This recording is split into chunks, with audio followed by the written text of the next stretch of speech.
Welcome back जी। एक दफ़ा फिर आपको खुश आमदीद कहेंगे और प्रोग्राम के इस हिस्से में भी बात होगी कुछ शहर के मसाइल के हवाले से और साथ साथ ये जो हमारे मौशी मामलात हैं कोशिश करेंगे इसके हवाले से भी कुछ गुफ्तगू की जाए। मौजूद मेहमान स्टूडियोज़ में तशरीफ़ ला चुके हैं, उनको सबसे पहले खुश आमदीद कहूँगा और उसके बाद फिर गुफ्तगू के सिलसिले को आगे बढ़ाएंगे। अशरफ गौरी साहब हमारे मौजूद मेहमान हैं। काटी यानी कि Korangi association trade and industry से आपका ताल्लुक़ है, लाइफ मेंबर हैं सीनियर, उनको मैं खुश आमदीद कहता हूँ। बहुत शुक्रिया आपका जनाब अशरफ गौरी साहब। अशरफ गौरी साहब, सूरत हाल अभी कुछ देर पहले भी जो मौजू था वो ये था कि ये जो सिंध में बिलखुसूस शहर कराची में हो रहा है इंफ्रास्ट्रक्चर के हवाले से, और जब बात की जाती है मीशत के हवाले से, तो मीशत की जो सूरत हाल है उसका दारोमदार बहुत ज़्यादा आपके इंफ्रास्ट्रक्चर के ऊपर है, जो कि दुनिया के बदतरीन शहरों में अब जिसका शुमार होता है। कैसे बिज़नेस को तरवीज दे सकते हैं, कैसे उसको प्रमोट कर सकते हैं, क्या ये मुमकिनात में शामिल है कि जिस शहर के अंदर इंसानों की बका के ऊपर बात आ जाए, उनके सर्वाइवल के ऊपर बात आ जाए, तो ये कैसे मुमकिन है कि वहाँ पे बिज़नेस फ्लरिश करे, ये समझाएं ज़रा। देखिए, सबसे पहली चीज़ें पार्ट ऑफ द प्रॉब्लम्स हैं, वो पार्ट ऑफ द सोल्यूशन कैसे हो सकते हैं। बिल्कुल ठीक है।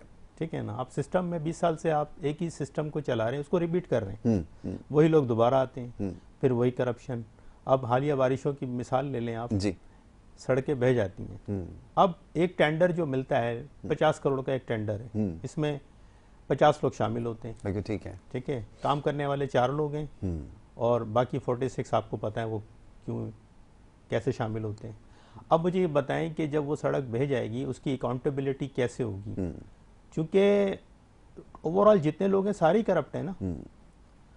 बिल्कुल ठीक है। एक कॉन्ट्रैक्टर को ठेका देते हैं, वो तो कहेगा जी 50 करोड़ में से मैंने 40 तो बांट दिए, अब 10 करोड़ में जितना काम था मैंने कर दिया। बिल्कुल ठीक है।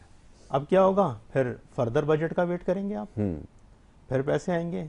तो ये तो आप 25-30 साल से एक दुकान चला रहे हैं, जब तक सिंसियरिटी नहीं आएगी किसी भी इदारे में, वो इदारा और उसका काम बेहतर हो ही नहीं सकता। आप यूएई की मिसाल ले लें, कितनी बारिशें हुई हालिया दुबई में। बिल्कुल ठीक है। लेकिन कुछ बिगड़ा उनका, सिर्फ पानी को उन्होंने ड्रेन करके निकाल दिया। बिल्कुल ठीक है। पानी कोई सड़क नहीं बैठी, कोई सना का नहीं वाकया हुआ, रिपोर्ट नहीं हुआ। कुछ बिल्कुल भी ऐसा नहीं ही है, हुआ। 100% ऐसा ही। क्या वजह थी कि डिपार्टमेंट में मुखलिस लोग हैं, चेक एंड बैलेंस है।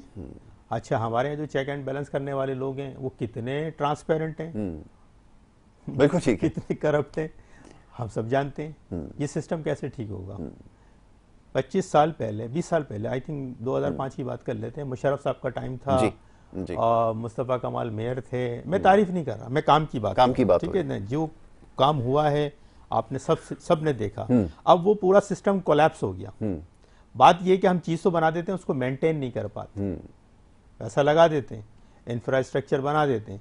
बात ये कि उसको आप मेंटेन करें।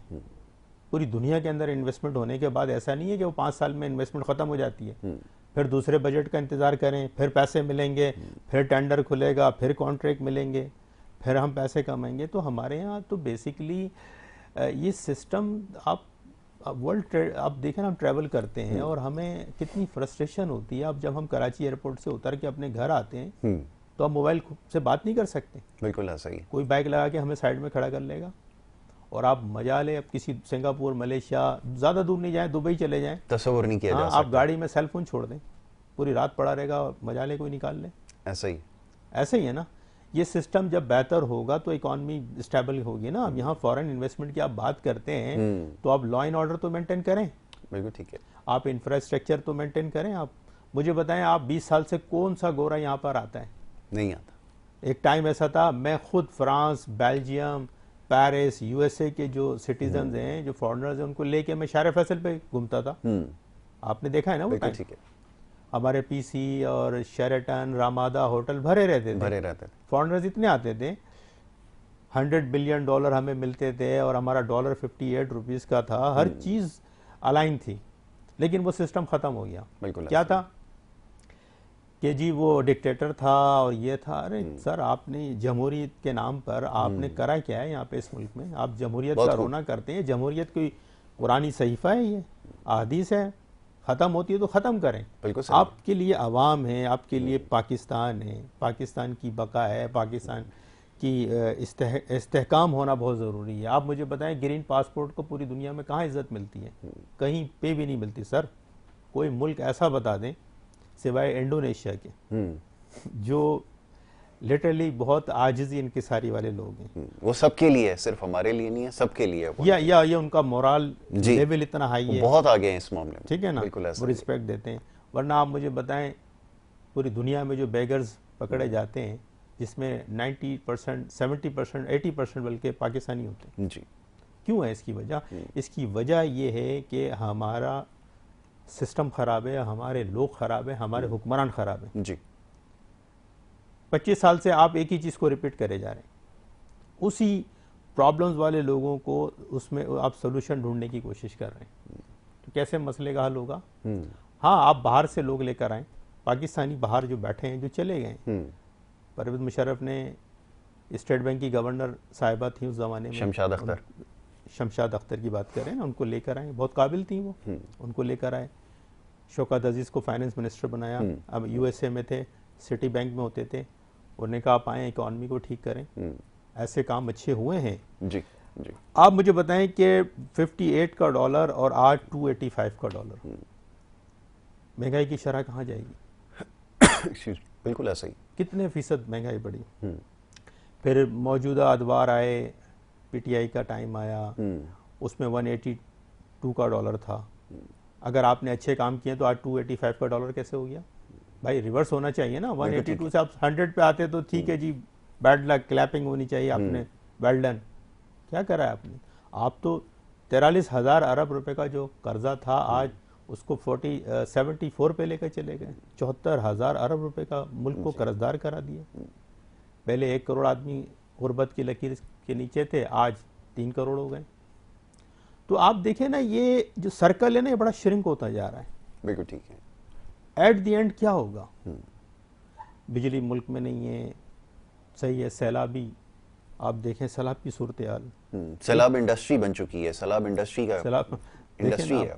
अल्लाह ताला रहम करे कि इंडिया जो पानी रोकने की बात करता है, वो कहता है यार पानी छोड़ना ही ज़रूरी है, नहीं छोड़ेंगे तो हमारे यहाँ सैलाब आ जाएगा। बताइए, ये क्या है? आप ये सूदी मईशत की नहुसत है।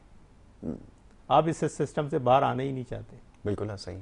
ये जो पर्सनल इंटरेस्ट है ना, पर्सनल इंटरेस्ट जब तक ये ख़त्म नहीं होगा ना, एक कॉमन इंटरेस्ट, एक नेशनल इंटरेस्ट, इसकी ज़रूरत है। जब हम मिल के काम करेंगे, मैं अभी लास्ट वीक यूएई में था, एक टीवी होस्ट ने कहा एक ट्रैफिक पुलिस को, चीफ को, कि सर आप हमें प्रोग्राम में टाइम दें।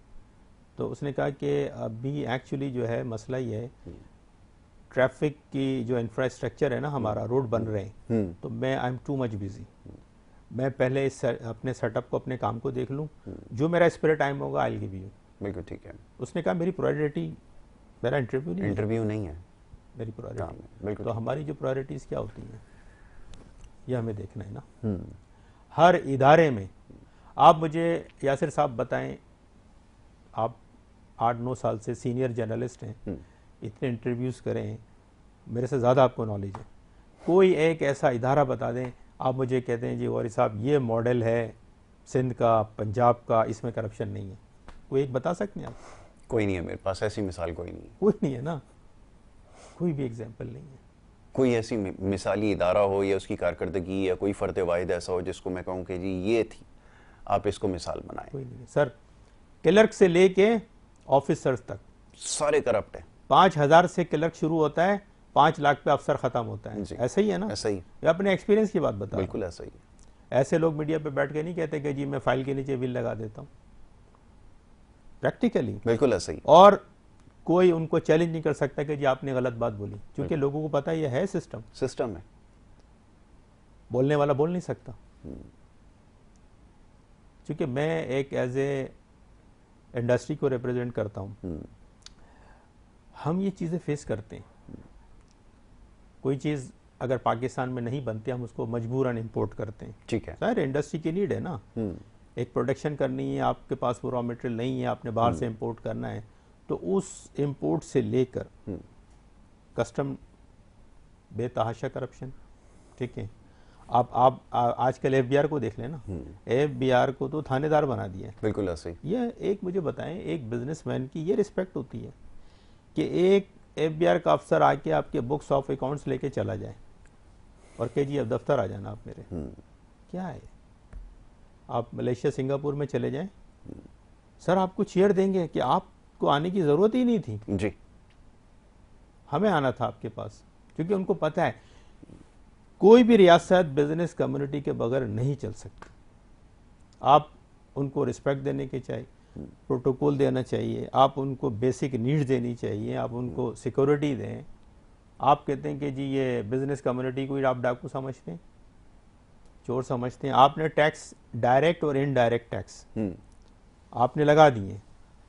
आप मोबाइल फ़ोन ख़रीदते हैं, टैक्स, मोबाइल में आप इनपुट जो भी बिलिंग आती है उस पर टैक्स, ठीक है, ऐसे ही है ना, ऐसे ही है। बैंक से रेमिटेंस आ रही है उस पर टैक्स, एटीएम से ड्रॉ निकाल रहे हैं, डिपॉजिट करा रहे हैं, टैक्स निकाले, विड्रॉ करा रहे हैं, टैक्स, जो भी करें हर जगह। आप एक पिज्जा खा लें, आप केएफसी बैठ जाएं, आपको ये वो टैक्स हैं जो आप रोक ही नहीं सकते ना। फ्यूल पे टैक्स, कार्ड चार्ज कराया इतने % टैक्स। बिल्कुल। तो आप क्या चाहते हैं भाई? They are sucking up blood.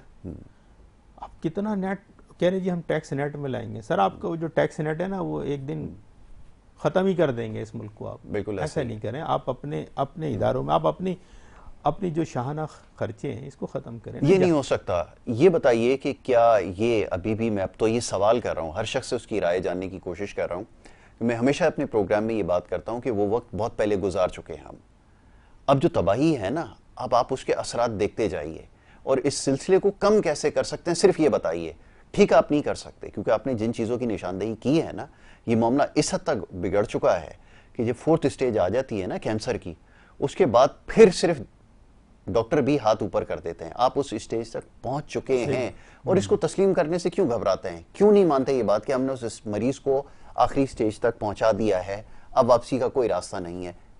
फरमाइए, हो सकता है क्या? मुमकिनात में से है। इतना बढ़ गया है कि अब दुआओं की जरूरत है। दुआओं की जरूरत है। ऐसा ही है ना? बिल्कुल ऐसा ही। सर बात ये है कि हमारे यहाँ बड़े बड़े कन्वेंशन होते हैं, बड़े प्रोग्राम सजते हैं, डिबेट होती हैं, वादे मुआहदे होते हैं, लेकिन आवाम बेचारी क्या कि वो है ना कि मुश्किलें इतनी पड़ी कि फिर आसान हो। बिल्कुल ऐसा ही। आवाम की तो मिसाल ऐसी है।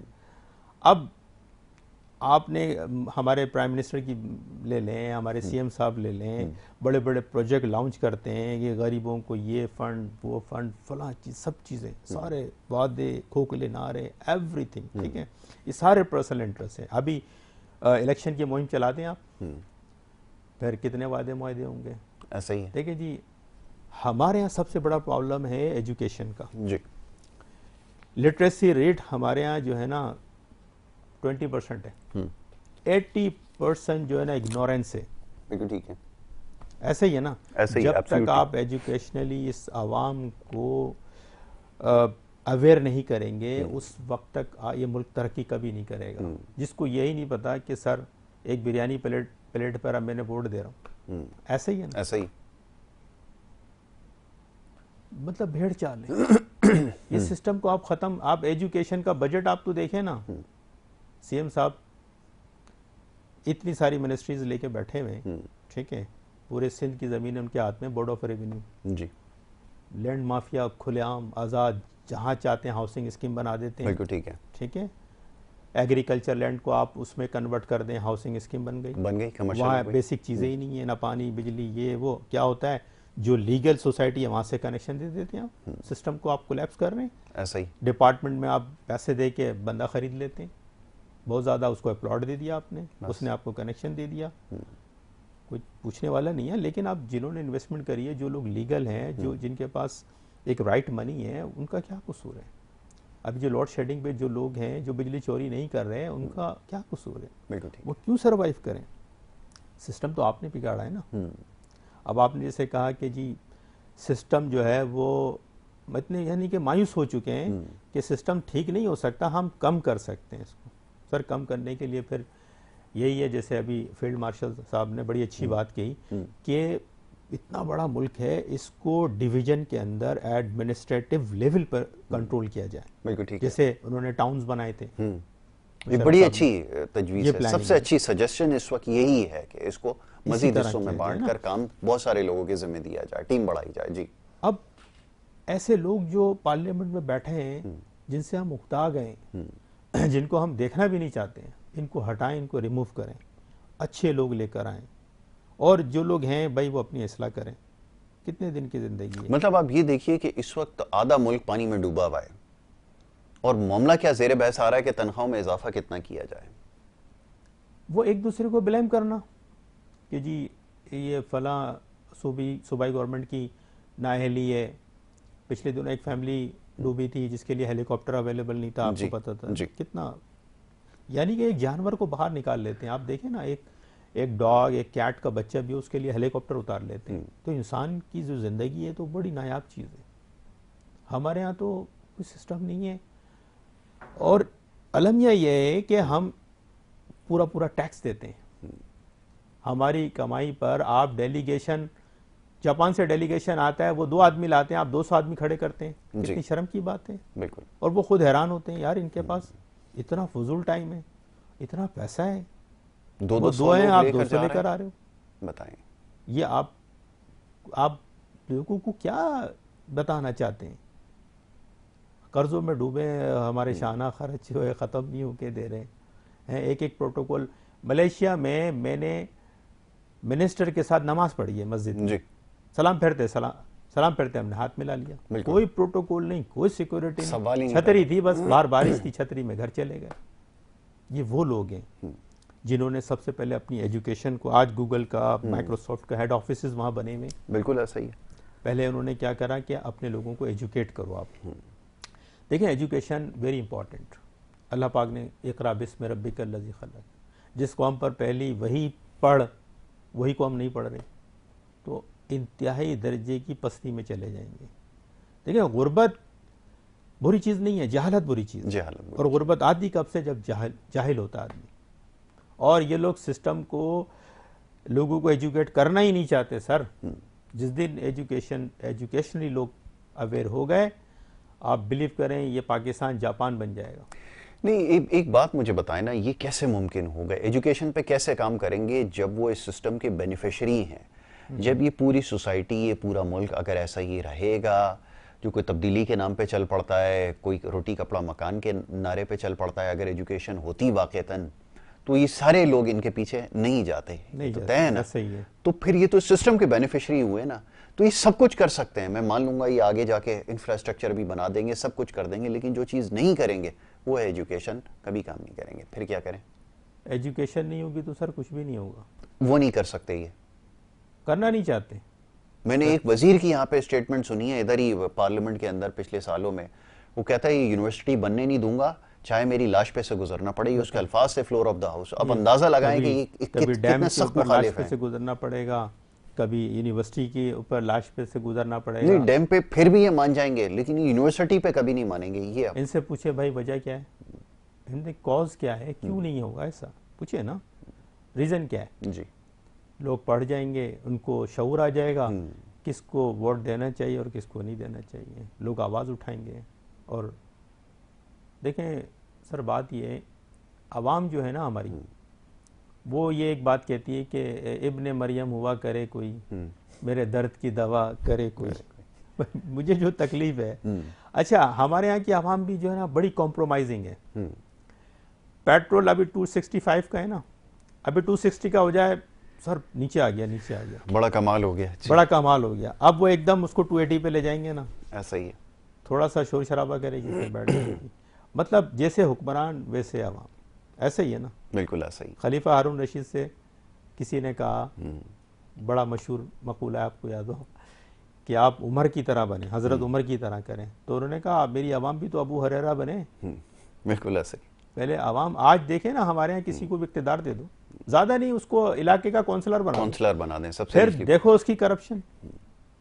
रीजन क्या है कि हमारी बेसिक लेवल पर एजुकेशन नहीं है। एजुकेशन आपको क्या सिखाती, क्या राइट है, क्या रॉन्ग है, क्या हलाल है, क्या हराम है, क्या जायज़ है, क्या नाजायज़ है। ऐसे ही है ना। बिल्कुल ऐसा ही है। अब यहाँ पर लोग बहाने ढूंढते हैं कि मुझे बस पोजीशन मिलनी मौका चाहिए, मिल जाएगा, बाकी सिस्टम में जितने लोग हैं उनको मैं खुद मिला लूंगा। बिल्कुल ठीक है। चलिए गुफ्तगू जारी रखते हैं, एक छोटी सी ब्रेक के लिए कहा जा रहा है, एक ब्रेक है, ब्रेक के बाद गुफ्तगू जारी रखते हैं, आप देखते रहिए प्रोग्राम।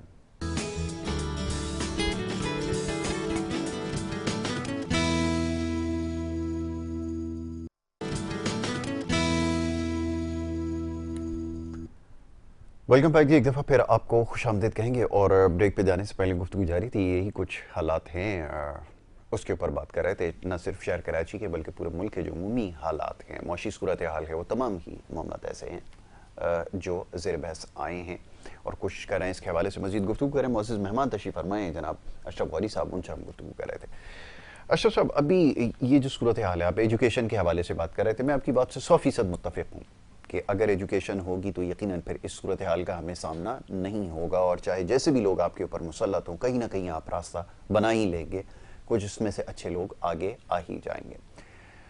इसके अलावा आप क्या समझते हैं कि क्या कुछ करने की ज़रूरत है? अब फिर ये कि हमारे पास एक अपॉर्चुनिटी बड़े अरसे के बाद आई है कि हमारे अमेरिका से ताल्लुकात जो हैं वो बहाल हुए हैं, और मईशत को बेहतर बनाने के लिए एक बड़ी अच्छी अपॉर्चुनिटी आपके पास है, आप इससे फ़ायदा उठा सकते हैं, लेकिन हमने कोई खातिर खा फ़ायदा कभी उठाया है नहीं, किसी भी मामले में हो, चाहे वो हमें यूरोप की तरफ से अगर कोई हमें अपॉर्चुनिटी मिली हो, इसके अलावा और कुछ दीगर सूरत हाल हो, हमने क्या उनसे सीखा है, ज़रा उसके बारे में बात बताएं, क्या इससे फ़ायदा उठा सकेंगे? अपॉर्चुनिटीज अगर अमेरिका बड़ा मेहरबान है पाकिस्तान पे, ठीक है, इसका फ़ायदा उठाना चाहिए, लेकिन अहलियत नहीं है ना, फ़ायदा उठाने वाले अहल लोग नहीं हैं, वो अपना फ़ायदा देखते हैं। मैंने कहा ना पर्सनल इंटरेस्ट है कि जी मुझे क्या मिलेगा। एक टाइम ऐसा था कि बिल गेट्स ने यहाँ कहा हम आईटी पार्क बनाते हैं, ठीक है, कुछ लोगों ने कहा जी यहाँ पार्क तो बहुत सारे हैं, मजाक में बात को जी जी जी इंडिया चला गया। बिल्कुल ऐसा ही है।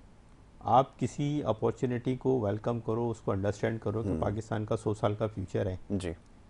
ऐसी बात नहीं है, पाकिस्तान में नेचुरल रिसोर्सेज बहुत हैं, हमें पता है, माइंस हैं, मिनरल्स हैं। अभी इनके जो फॉरेन मिनिस्टर हैं उन्होंने कहा था कि आप अपनी मिनरल्स पे काम करें, बहुत है हमारे पास, रिकॉर्ड एक तो चल रहा है, बिल्कुल ठीक है। और आप पाकिस्तान दुनिया की तीसरी चौथी बड़ी मईशत बन सकता है अगर हम अपने सोर्सेस रिसोर्सेज पे काम करें तो। अभी आप ये देखें, ट्रम्प साहब जो हैं पाकिस्तान की तरफ उनका झुकाव इंडिया की तरफ से नहीं है, इंडिया कुछ मामलात हैं, उनको पता है कि इनके यहाँ कैपेबिलिटी भी है, कैपेसिटी भी है, लेकिन यहाँ की जो गवर्नमेंट है वो करप्ट है, यहाँ के हुक्मरान करप्ट हैं। अच्छा, जो करप्ट लोग होते हैं ना, वो सिस्टम की करप्ट लोगों की ज़रूरत भी होती है, ठीक है ना, बिल्कुल ऐसा ही। बेईमान आदमी किसी लोगों के काम का भी होता है, ऐसे ही है ना, ऐसे ही। अगर वो, मैं बड़ी क्लियर बात नहीं ये बात फेयर, बिल्कुल ऐसे। देखिए ये बात लगी लिपटी नहीं है, मीडिया करने पे पड़ेगी मीडिया ना पे तो तो। भाई तारीफ है, मैं तारीफ ही नहीं है यार, मैं मेरा दिल बड़ा जलता है। यही रहते हैं ना इस वजह से, इसी मुल्क मैं से चाइना लेना में देना। रहा हूँ, चाइना में वहाँ करप्शन की सज़ा आपको पता है क्या है, ये वो कौम थी जो अफीम खा के सोती रहती थी। मैं 20 साल पहले 15 साल पहले की बात है, मैं चाइना में गया तो वहाँ पे इंग्लिश का रुझान नहीं था उस ज़माने में, अब तो उन्होंने इंग्लिश को बड़ा प्रमोट किया है, ठीक। तो वहाँ मैंने देखा कि मैं गेस्ट हाउस में ठहरा, एक फैमिली थी, उन्होंने ऊपर का गेस्ट हाउस किराए पे दिया हुआ था, नीचे फैमिली रहती थी, वो बच्ची हमारे साथ इंग्लिश बोलती थी, क्योंकि उन्होंने कहा था कि अब कंपलसरी है, पहले हमारे यहाँ ऑप्शनल था इंग्लिश, लेकिन अभी कंपलसरी है। और इतनी खुददार कौम थी कि उन्होंने बताया कि जी हम ये रेंट आउट करते हैं और यही हमारा गुजर बसर है, बिल्कुल ठीक है, हम बच्चों को पढ़ाते हैं और हमारा ये एक बच्ची है। मैंने कहा और बच्चे क्यों नहीं है, बोलना अगर दूसरा हो गया तो गवर्नमेंट की सपोर्ट खत्म हो जाएगी जी, ऐसा ही है, क्योंकि वहाँ पॉपुलेशन को कंट्रोल किया जाता है। तो मैंने वहाँ पे देखा इस कदर की वहाँ पर सिस्टम था कि एक डस्टबिन में उसने कचरा डाला, वो कचरा उड़ के दूर तक चला गया, रैपर था जी, उस रैपर के पीछे पीछे भागा उस बच्ची का बाप, उसको रैपर को उठा के जब तक उसने डस्टबिन में डाल नहीं दिया उसको चैन नहीं आया। क्या था, ट्रेनिंग थी, एजुकेशन, बिल्कुल ऐसा ही सिस्टम, यही एजुकेशन है, यही एजुकेशन है। हमारे यहाँ गाड़ी से शीशा उतार के कोई सिगरेट फेंक देता है, कोई बोतल फेंक देता है, बहुत छोटी सी चीज यही है। लोग अगर दुबई में करें ना हरकत, करके दिखाएंगे, करके दिखाएं ना। पहले तो अब जा ही नहीं सकते अब तो जा ही नहीं सकते, जाके दिखाएं। यही लोग हैं जो वहाँ क्यू में खड़े होते हैं जी, और यहाँ पे क्यू तोड़ते हैं, बिल्कुल ऐसा ही, खुशी खुशी। यहाँ पर सिग्नल के ऊपर येलो लाइट जो एक्सीलेटर पे पैर दे देते, पैर पहले आ जाता, मुझे निकलना है, और वहां पे ब्रेक पे पैर दे देते कि सामने वाले का राइट है। ये क्या है? एजुकेशन। एजुकेशन सर जब तक आप इस मुल्क की एजुकेशन लिटरेसी रेट को हाई नहीं करेंगे उस वक्त तक कुछ नहीं होगा। मैं तो कहता हूँ आपके जितने भी फजूल बजट हैं, स्पोर्ट्स का बजट भी आप खत्म कर दें, आप नहीं दिखाएं आवाम को क्रिकेट। बिल्कुल चाहिए, कोई जरूरत नहीं है, कोई जरूरत नहीं है कोई पहले आप अपना माशी निज़ाम दुरुस्त करें, आप अपना लॉ एंड ऑर्डर सिस्टम, अपनी जानों को महफूज करें। भाई जिंदगी बड़ी कीमती है। बिल्कुल ऐसा ही ये है तो सब कुछ है ना। और अल्लाह ताला ने अगर हम अपनी इसलाह करें ना और ऊपर से सिस्टम का भी डंडा हो, ये दो चीज़ें साथ साथ हैं। हज़रत उमर का पहरा और उनका डंडा था तो आवाम सही चलती थी। बिल्कुल, हमने छोड़ना भी नहीं है किसी को, सिस्टम भी अपना काम करे और उनकी इसलाह भी करें।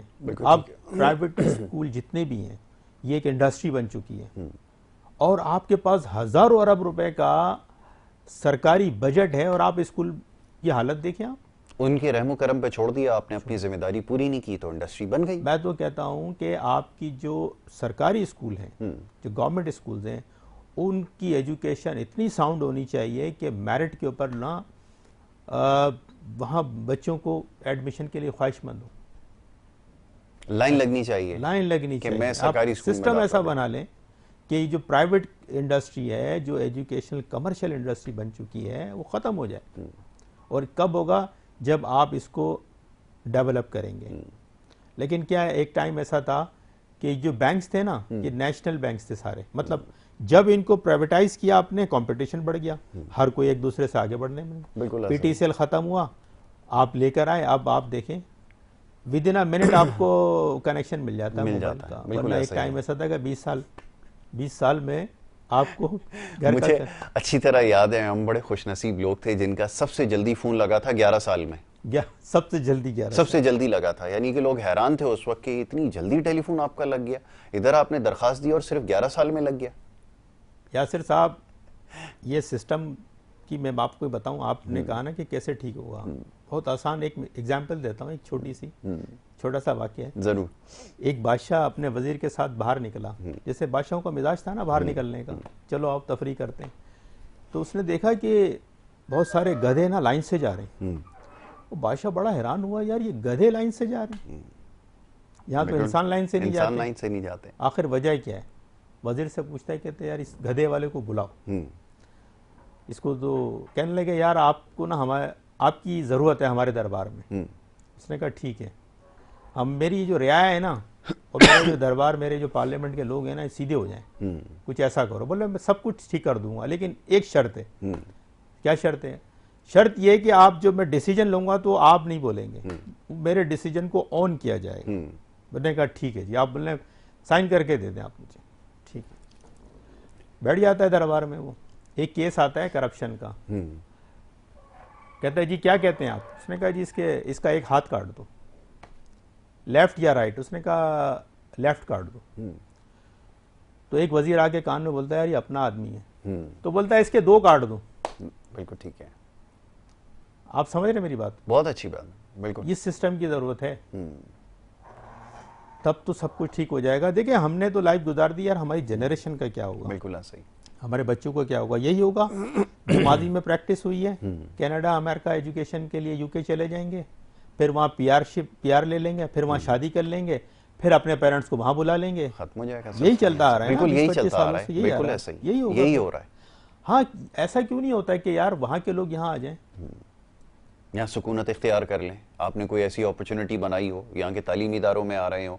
बल्कि मैं तो अभी बता रहा था, वो खातून मोटरसाइकिल के ऊपर पूरी दुनिया घूम रही हैं, वो यहाँ पर आ गई, आपने उसको इतना अरेस्ट किया, पुलिस वालों ने इस कदर ऐसे ऐसे सवालात किए कि आप यकीन करें वो मजबूर हो गई ना चाहते हुए कि ये इन्होंने हाल किया हुआ यहाँ पे। ये तो आप हाल करते हैं, देखिए क्या करेंगे? ना अखलाकी तरबियत है, ना तालीम है, ना कुछ है। सियासी पॉलिटिकल इन्फ्लुएंस जिस इदारे में होगा ना, वो इदारा कभी नहीं चलेगा, नहीं चल सकता। आप पुलिस को ले लें, पॉलिटिकल इन्फ्लुएंस बिल्कुल है। आप किसी पोस्ट पे हैं, आप मिनिस्टर हैं, आप अपना आदमी लगाते हैं, बिल्कुल ऐसे, तो आपके लिए काम करेगा ना, उसी के लिए काम, आवाम के लिए क्यों करेगा? कभी भी नहीं करेगा, दिलचस्पी नहीं है उसको, दिलचस्पी नहीं है सर, उसका इंटरेस्ट नहीं है। आप ऐसे कब आएंगे? ये मेरिट पर लेकर आएंगे। पहले आप पॉलिटिक्स को इदारों से दूर कर दें, आप जी, ऐसा बैरियर लगा दें कि वहाँ तक पहुँचे नहीं। एहतिसाब हो तो प्राइम मिनिस्टर से लेके एक क्लर्क तक का हो कि जी आपने जो इदारे बनाए, ठीक है, बड़े बड़े इदारे, ऑर्डर पास हो जाता है, इम्प्लीमेंट नहीं होता। बिल्कुल ऐसा ही। ऐसे ही है जनाब। अब उसके अंदर शकें ढूंढते हैं कि यार मैं एक नोटिस बना दूं, इसको स्टे ले लूं, इस मामले को यहाँ रोक लें। क्या है यार, क्या है ये सब? बिल्कुल ऐसा ही। एक ऑर्डर पास हो गया, अब जो इम्प्लीमेंट करने वाला जो मशीनरी है, अब आप या तो उनको पैसे लिफाफे बांटो कि यार आप करें ना, आप कुछ ऐसे है ना। बिल्कुल ऐसे वो बैठा हुआ है जी, कुछ करेंगे तो कुछ होगा, हरकत में बरकत है, ऐसे ही बोलते हैं। ऐसे ये जुमले हैं, यही जुमले है ना। नेकी, खिदमत, सर्विसेज और ना जाने क्या क्या नाम आपने इसमें रखे में उसके, मिठाई और क्या क्या हाँ, आपने इसको नाम दिए। जो आपको सैलरीज मिल रही हैं उसका तो पता ही नहीं है। जो बैतुल माल से आप खजाने में से ले रहे हो, आवाम के पैसे जो उसमें से आपको सैलरीज मिल रही हैं, उसका तो सर वो तो हमारा हक है, उसकी तो बात ही नहीं करें आप। बिल्कुल ठीक है। ये तो हमारी आमदनी है। तो अब आप देखें ना, ऐसे लोग जो हैं अपनी लाइफ में मुतमईन नहीं है, इनकी औलादें बिगड़ी हुई हैं, इनके सबको घर का पता है, सिस्टम बिल्कुल। बिगड़ा हुआ है ना। जो जिसके हलाल कमाते हैं, जो समझते हैं इन चीज़ों को, ऐसा नहीं। देखिए आज अगर आप अपनी नीयत बदलेंगे ना, अल्लाह ताला अपना फैसला बदल लेगा। बिल्कुल ऐसा ही, बहुत अच्छी बात, ऐसा ही है ना। ऐसा ही। 1400 साल पहले जो अहकामात थे आज भी वही हैं, वही रहमतें, वही बरकतें कसरतें क्या होती हैं यार। बिल्कुल ऐसा ही। बरकत आपने देखी है, मैंने मलेशिया में देखी है। मैं नमाज पढ़ के निकला तो दरख्त पे छालिया होती है ना, छालिया के पेड़ लगे हुए हैं और पाम फ्रूट लगा हुआ है और रिच ऑफ फ्रूट्स, और दिल को एक बड़ा इत्मीनान। तो मेरे दोस्त ने मुझसे कहा यहाँ पे तरक्की की वजह क्या है? मैंने कहा 98% लोग तो नमाज पढ़ रहे हैं, जिसमें खवातीन भी हैं। खवातीन के लिए बाकायदा उन्होंने एक मेकअप रूम बनाया हुआ है, वुजू बनाने के बाद दोबारा नमाज पढ़ के अपने आप को सेट करें, चली जाए। बिल्कुल ठीक है। मैंने कहा यार जहाँ पे लोग 98% 90% लोग नमाज पढ़ रहे हैं, अभी तो जुम्मे की नमाज पे उन्होंने जेल की सजा जेल होगी जो जुम्मे की नमाज नहीं पढ़ेगा। तो मैंने कहा यार इतना अच्छा सिस्टम है, तो यहाँ पे बरकत नहीं होगी तो फिर कहाँ होगी? कहने लगे अभी एक ब्रुनाई के बॉर्डर पे कुछ माइंस मिली हैं और वहाँ ना गोल्ड मिला है। तो गवर्नमेंट ने हमें ये कहा कि ड्रिल कोई नहीं करेगा, वैसे ही किसी ने उठा के ले जाओ। तो उसके घर में ना गोल्ड के बोरियां थी और बकेट भरी हुई थी। कहने लगा यार गौरी साहब ले जा नहीं सकते इसको, एयरपोर्ट पे आपको ले जाने नहीं देंगे। मैंने कहा यार इतना गोल्ड है। कह रहे हम उठा के लाए थे। बताइए, वो पाकिस्तानी शहरी है, 25 साल पहले उसने वहाँ शादी की। वो तो काम बता रहा है, लेकिन ये कि यहाँ तो खैर सूरत हाल अक्सर मुख्तलिफ है और हमारी तो नेचर में यही है कि बस जमा करते जाओ और फिर ये कि ज़िंदगी जब ख़त्म हो जाएगी तो किन के हाथों में जाएगा ये भी नहीं पता। किन के हाथों में जाएगा ये भी नहीं पता हमें। कब्र की मिट्टी ही जो है इसकी वो हविस को भरेगी। हवाई जहाज़ों में लाया जा रहा है, गाड़ियों में बिठा कर मुंतकिल कर रहे हैं, सेहत भी गई, सब कुछ चली गई, इसके चक्कर में लगे हुए कहाँ लेके जाएंगे। मैं हैरान होता हूँ कि सिलसिला कब ख़त्म होगा, कब, वरना 18 साल ये हो चुके हैं, उससे पहले एक बड़ा तवील अरसा, लेकिन ये कि और कितना सैर होना है समझ में नहीं आ रहा है। ये बड़ा मुश्किल है समझना कि कौन से ऐसे काम है, कौन सी ऐसी वो इन्वेस्टमेंट है और किसके लिए हो रही है। सवाल ये पैदा होता है, हो किसके लिए रही है। अभी जो उम्मीदें हैं मुझे तो बड़ी ज़्यादा फील्ड मार्शल साहब से हैं कि अल्लाह करे वो जो दौर 25 साल पुराना जो दौर था मुशर्रफ साहब का, वो भी फौजी गवर्नमेंट थी, काम लोग याद करते हैं, आज तक याद करते हैं ना। जन्नत है। पाकिस्तान का सुनहरा दौर वही था। मैंने तो कम से कम वही देखा है, उससे पहले मैं नहीं था, लेकिन जो मैंने आपने जिसको सुनहरा दौर कहा, मैं भी उसको सुनहरा दौर मानता हूं। आज बिजनेस देखें, जो उनके मामलात थे वो एक अलग है। बिल्कुल ठीक है, वो सही है, सबसे होती है गलत। क्या किया फलां जगह के, हम वो मैं उसको वो करता हूं, नहीं जाते। बिल्कुल ठीक है, ठीक है, गलत हम बात करते हैं इकोनॉमिक सिचुएशन की। 9/11 का वाकया हुआ, ये एक मनगढ़ंत वाकया था, अमेरिका का अपना बनाया हुआ था, अपनी एयरलाइन उसने मारी थी वर्ल्ड ट्रेड टावर पे। सिर्फ क्या था कि पाकिस्तान जो है ना, पूरी दुनिया, इसराइल, अमेरिका, ये उनकी आंखों में खड़कते चुभता है जी कि पाकिस्तान की एटॉमिक और ये जो डेवलपमेंट हुई है क्यों हो गई और कैसे हो गई, इसको ख़त्म करना है। बिल्कुल ठीक है, ठीक है, इसी को टारगेट्स करना है ना। यकीनन। उन्होंने एक डेमोलिश एक प्लॉट बनाया, इवल प्लॉट बनाया कि पाकिस्तान पर अटैक करेंगे, यही बहाना था। उस जंग को उन्होंने अफगानिस्तान की पहाड़ियों पर धकेल दिया अपनी स्ट्रेटजी के जरिए। अच्छा, इनका काम क्या है? थ्रेट करना, बुश का, ओबामा का, ट्रम्प का, पूरी दुनिया को थ्रेट करते हैं। जो इनकी थ्रेट में आ जाता है उसकी गर्दन पकड़ लेते हैं। आप प्यूटन को क्यों नहीं पकड़ते? प्यूटन तो चलो दूर की बात है, आप नॉर्थ कोरिया का किम जोन है उसको पकड़ लो, वो तो वहां से बैठ के बोलता है मैं न्यूयॉर्क पे मार दूंगा मिसाइल। बिल्कुल, क्यों नहीं? उनको पता है ये मार देगा, पागल आदमी है प्यूटन कहता है कि आप पूरी दुनिया में अमन की बात करते हो, सबसे बड़े दहशतगर्द तो आप हो, अमन के नाम पे आप दहशतगर्दी करते हो पूरी दुनिया में। क्या अमेरिका को कोई नहीं जानता? ऐसा ही है ना, ऐसा ही। आपकी क्या जरूरत है मिडिल ईस्ट में बेड़े लगाने की, अफगानिस्तान में बैठने की, कतर में बैठने की, यहाँ पर पाकिस्तान के आगे पीछे आपकी क्या ज़रूरत है? देखें, ये यूरोप को भी अपने साथ मिलाने की कोशिश करता है और वो बड़ी पीसफुल नेशन है। वो कहते हैं यार काम करो। चाइना भी वॉर के खिलाफ नहीं है।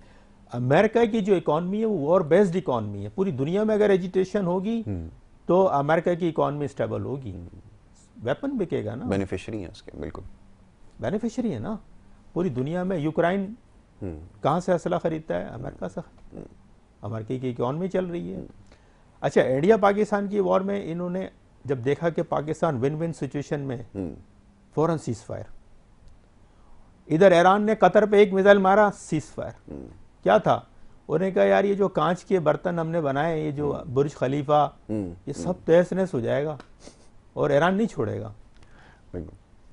ठीक है, आप बंकर क्लस्टर आप लाते हैं, ये क्यों लाते हैं? आप थ्रेट देते हैं चाइना को और अमेरिका को, दिखाते हैं यार देखो मेरे पास ये चीज़ है। 2 मिसाइल मारने के बाद ले जाके उस पर चादर चढ़ा के रख देते। कहाँ गया वो? क्यों था? ताकि कहीं ऐसा ना टेक्नोलॉजी कोई चुरा ले जी। अगर उसका एक पार्ट अमेरिका पाकिस्तान में गिर गया, ईरान में गिर गया, रशिया में गिर गया, तो उसकी तो कॉपी बन जाएगी। बिल्कुल ऐसे। उसको फौरन ले जाके छुपा देते हैं आप।